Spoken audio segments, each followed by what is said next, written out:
Moscow, the Red Army Club, home to the world's most successful hockey team. Here, as in factories and offices all over the Soviet Union, a fundamental struggle is being waged over power, over history, most of all over the rights and place of the individual.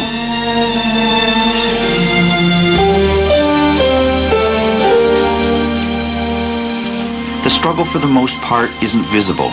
It's a sound. Words stored up for a lifetime are suddenly rushing out. Words that care less of the glories of space or sport or military adventure. Words that want to know, what about me?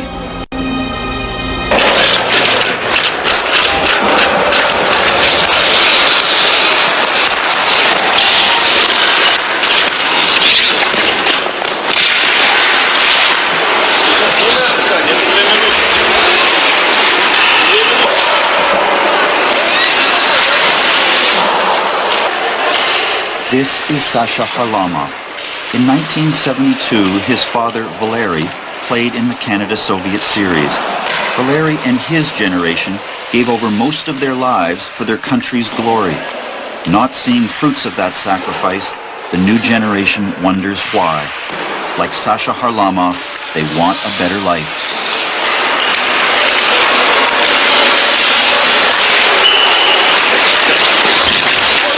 Only a wall away, wearing the black sweater of the outcast, Major Vyacheslav Fetisov skates through his final Red Army practice.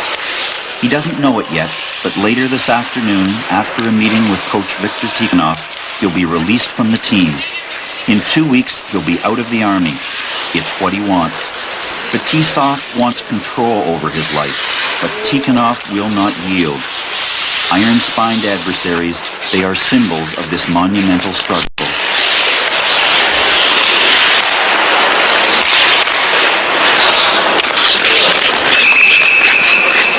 Я думаю, что, в общем, это неправильно, и то, что он может оскорбить человека просто за то, что он ошибся в игре.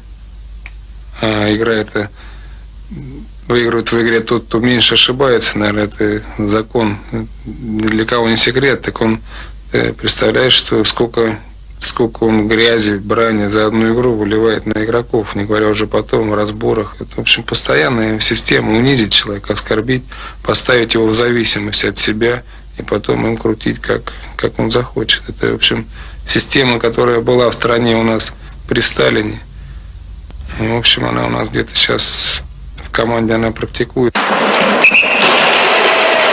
Tikhonov's job is to win every game, every championship, every tournament, every year. Значит, тренер должен находить какие-то новые условия. Я вот имею мотивацию, чтобы добраться до души, добраться сюда, чтобы снова поставить перед ними какую-то новую задачу. Так, первым до конца защитник на ускорение. Tikhonov is the system itself, distant, cold, all-powerful. He monopolizes all favors. He has the tools to manipulate and the deeply ingrained instincts never to give them up. Тихонов, он не понимает нас, игроков. Он работает с нами теми же методами, что и 10-12 лет назад. Он также со мной обращается, как будто мне было 20 лет. И Ларионову 20, и Макарову 20. Он не видит нас людей, он не видит нас личностей. Ему это, в общем, не знаю, ему претит, может, он не хотел видеть личности ни в Третьяке, не хотел видеть личности ни в Петрове, ни в Карловне, ни в ком, ни в нашей пятерке, которая много лет, в общем, делала результат, так прямо скажем. В общем, это его злит, он считает, что Тихонов это весь советский хоккей, он подменяет, он старается подменить с собой весь советский хоккей. He motivates by fear. He controls his players' lives. Tikhonov sees human weakness. He's blind to human strength. He believes no one should be left to their own devices. The workers can't be trusted. Пойдет первая часть так. Против 1-3. Но мы отодвинем. Все вопросы, касающиеся, все социальные вопросы, касающиеся семьи, большей частью идет через главного тренера решению всех вопросов игроков. Ну, я играю 13-й год в команде ЦСКА, и все ни разу не проиграли чемпионского титула. That's incredible.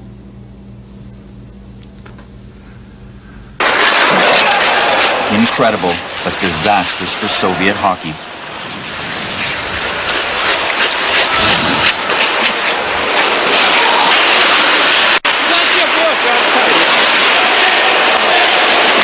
Tikhonov has won 12 straight championships by stripping the other teams of their best players. Soviet players can play where they want. Most want to live in Moscow. They want cars, money, travel, and Tikhonov can offer it all.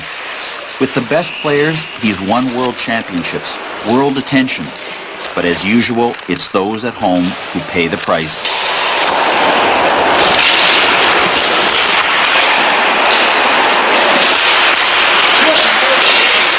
И народу нужной стране, и так же, как и канадскому, в общем, престижно выиграть чемпионат мира. Вот. Но при этом, при всем, забылись внутренние дела у нас в стране. Хоккеисты должны играть для своего, так сказать, народа, для своего зрителя, а уже потом играть на, так сказать, на других площадках, в других странах.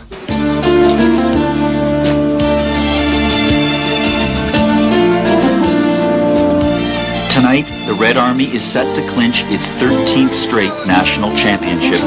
The crowd is one of the largest this season, though fewer than 8,000. Many fans have lost interest. Soviet hockey is stagnating.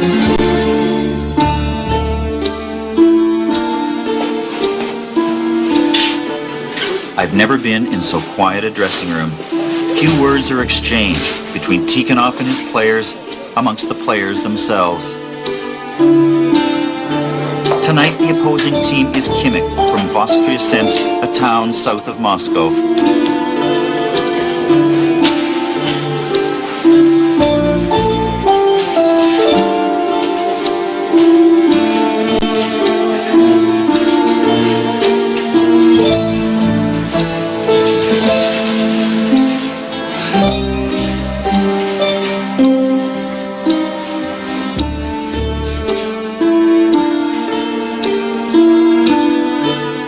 The Red Army recruits the best talent.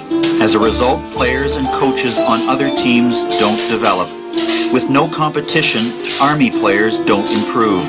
With no competition, fans stay away. This, more than all the national and world championships, is Tikhonov's legacy.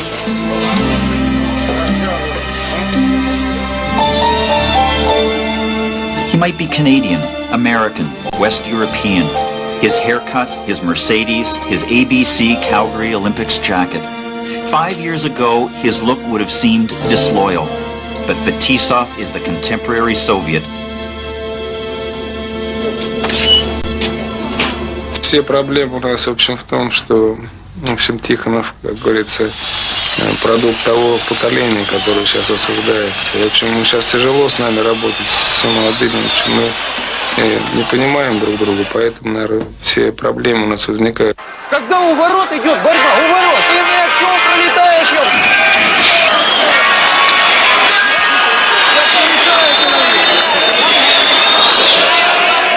Nikolai Epstein, former Khimik coach. Vladimir Korolov, deputy head of hockey. Igor Kuperman, journalist and fan. Tikhonov's critics are everywhere, and now they can speak out.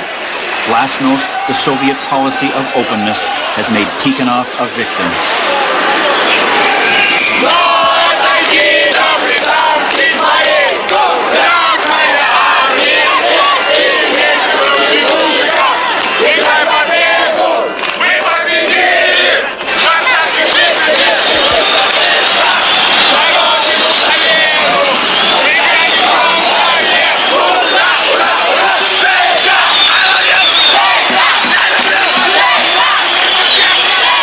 In the Soviet Union, players' benches are set back from the boards. Да после этого ты почему-то не берешь защитника-то? Твою мать, блядь. Володь, кто же ты там борешься? Ну ты мне объясни, как ты там борешься, если из-под тебя я вперед, такого здорового забивает, блядь, вот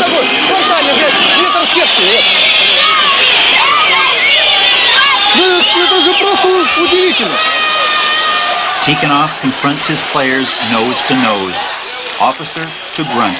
This is the Army soldier. А судьбы спортсменов, судьбы людей, в общем, ни того и ни руководство, в общем, не интересует как таковых. У нас спортсмен заканчивает, о нем уже забывают сразу на следующий день. В общем, это самая, так сказать, страшная пора, когда ты уже в сознании, ты знаешь, что ты сейчас нужен, а завтра нет. Это очень тяжело. Это тоже, в общем, продукт. Не продукт, то есть это все выходит из этой системы общения, что ты отработал, как робот, отработанный механизм, уходишь, и ты уже не нужен никому, а тебе всего 30, чуть больше 30. Это катастрофа, приводит людей, в общем, действительно к краху, как-то жизненному. Ну где теперь мужик? Мне уже оставил. Not too many years ago, it seemed, Canadians and Soviets lived on two different planets. 1972. It would be Canada's coming out party.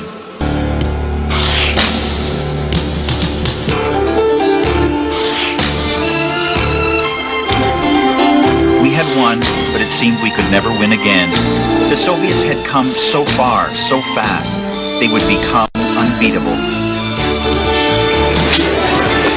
Canadians assumed that if we were ahead, someone is gaining. Now, even in hockey, destiny had caught up. But 17 years later, things aren't what we thought they'd be.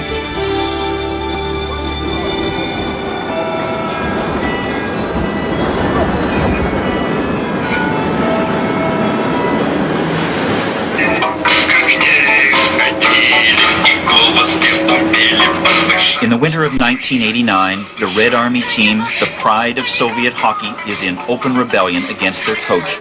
Fetisov is gone, Larionov is next, others are about to follow. These barracks at Arkhangelskoye, near Moscow, are the symbol.